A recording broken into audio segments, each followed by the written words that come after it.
ചന്തുവിനെ തോൽപ്പിക്കാനാവൂല മക്കളെ എന്നൊരിക്കൽ കൂടി മലയാള സിനിമ തെളിയിച്ചിരിക്കുകയാണ് ശ്രീജിത്ത് വിജയന്റെ ഇടിയൻ ചന്തു എന്ന സിനിമയിലൂടെ. ടൈറ്റിലിൽ പറയുന്ന പോലെ നല്ലൊരു ഇടി പൊളി പടം. സാധാരണ ആക്ഷൻ സിനിമകളിൽ കാണുന്നത് പോലെ മസിലും പെരുപ്പിച്ച് 10-40 പേര് മുന്നേ വന്ന് നിന്നാലും അവരൊക്കെ ഇടിച്ച് തെറിപ്പിക്കുന്ന ഒരു സൂപ്പർ ആക്ഷൻ ഹീറോ, അങ്ങനത്തെ ഒരു പടമൊന്നും അല്ല ഇത്. സർപ്രൈസ് എന്താണെന്ന് വെച്ചാൽ +2 പശ്ചാത്തലത്തിലാണ് ഈ പടം ഒരുക്കിയിരിക്കുന്നത്.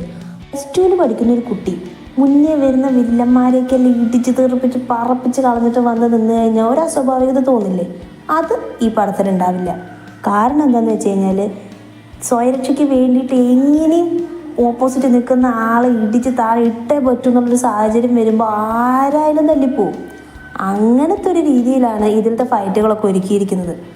ഇടിയൻ ചന്തു എന്ന് പറയുന്ന പോലെ ഇടിക്കാൻ നിൽക്കുന്നത് ചന്തു മാത്രമല്ല, സിനിമയിലെ ഓരോ കഥാപാത്രങ്ങളും വേണ്ടി വന്ന 2 പൊട്ടിക്കുന്നുള്ള നിലയ്ക്കാണ് നിൽക്കുന്നത്. ആക്ഷൻ മൂവി ആകുമ്പോൾ ഫൈറ്റൊക്കെ വേണമല്ലോ എന്ന് വിചാരിച്ച് കുത്തി കയറ്റിയ പോലത്തെ അടിപിടിയല്ല ഇതിലുള്ളത്. നായകൻ്റെ കുട്ടിക്കാലവും അവൻ എങ്ങനെയാണ് ഒരു കലഹപ്രിയനായതെന്നും വളരെ മനോഹരമായി തന്നെ ഇതിൽ ആവിഷ്കരിച്ചിട്ടുണ്ട്.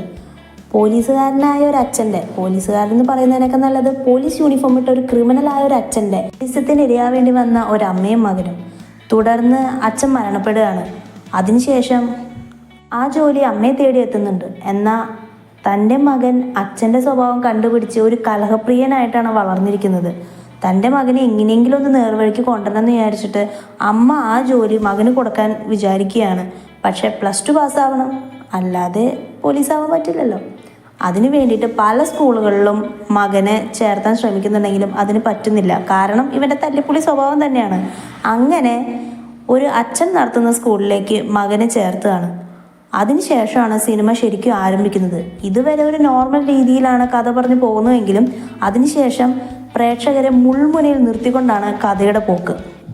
നമ്മുടെ നാട്ടിൽ ഏറ്റവും കൂടുതൽ കുട്ടികൾക്ക് വരുന്ന പ്രശ്നങ്ങളിൽ ഒന്നായിട്ട് ഇപ്പോൾ കണക്കാക്കിക്കൊണ്ടിരിക്കുന്ന ലഹരി മരുന്നുകളുടെ ഉപയോഗമാണ്. ഒരു സ്കൂളിൽ എങ്ങനെ ലഹരി മരുന്നിൻ്റെ ഉപയോഗം വരുന്നുവെന്നും അതിനെ എങ്ങനെ കുട്ടികൾ തന്നെ എതിർക്കുന്നുവെന്നാണ് വളരെ രസകരമായിട്ട് ഇതിൽ കാണിച്ചിരിക്കുന്നത്. ലഹരി മാഫിയയാണ് ഇതിൽ ഓപ്പോസിറ്റായി നിൽക്കുന്നത്. പീറ്റർ ഗെയിലിൻ്റെ യൂഷ്വൽ രീതികളിൽ നിന്ന് വ്യത്യസ്തമായി ഒരു മലയാള നാടൻ തല്ലിൻ്റെ രീതിയിലാണ് ഇതിലത്തെ ആക്ഷൻ രംഗങ്ങൾ ചിത്രീകരിച്ചിരിക്കുന്നത്. എടുത്തു പറയേണ്ട മറ്റൊന്ന് ഇതിലത്തെ ടൈറ്റിൽ ആനിമേഷൻസ് ആണ്. ഇതിലത്തെ ടൈറ്റിൽ ആനിമേഷൻസ് എല്ലാം വളരെ മനോഹരമായിട്ടാണ് ചിത്രീകരിച്ചിരിക്കുന്നത്. തുടക്കം തന്നെ കാണികളെ ആകർഷിക്കുന്ന രീതിയിലാണ് ഇതിൻ്റെ ടൈറ്റിൽ കൊണ്ടുപോകുന്നത്. പിന്നെ സിനിമയിൽ അഭിനയിച്ചിരിക്കുന്ന ഓരോരുത്തരും അവർക്ക് കിട്ടിയിരിക്കുന്ന റോളുകൾ വളരെ മനോഹരമായി തന്നെ, വളരെ കഥാപാത്രമായി ജീവിക്കുന്ന രീതിയിൽ തന്നെ, നല്ല രീതിയിൽ തന്നെ അഭിനയിച്ച് തീർത്തിട്ടുണ്ട്. സിനിമയിൽ വരുന്ന ബാക്ക്ഗ്രൗണ്ട് സ്കോർ ആയാലും സാഹചര്യത്തിന് നല്ല മാച്ചായി, നല്ല ബ്ലൻഡായി പോകുന്ന രീതിയിലാണ് ഒരുക്കിയിട്ടുള്ളത്. ചുരുക്കി പറഞ്ഞാൽ നല്ല അടിപൊളി പടമാണ്. എല്ലാവരും തിയേറ്ററിൽ പോയി തന്നെ കാണാൻ ശ്രമിക്കുക. നിങ്ങളുടെ എല്ലാവരുടെയും അഭിപ്രായങ്ങൾ കമൻ്റായിട്ട് തരും, ഞങ്ങളെ സപ്പോർട്ട് ചെയ്യുക. താങ്ക്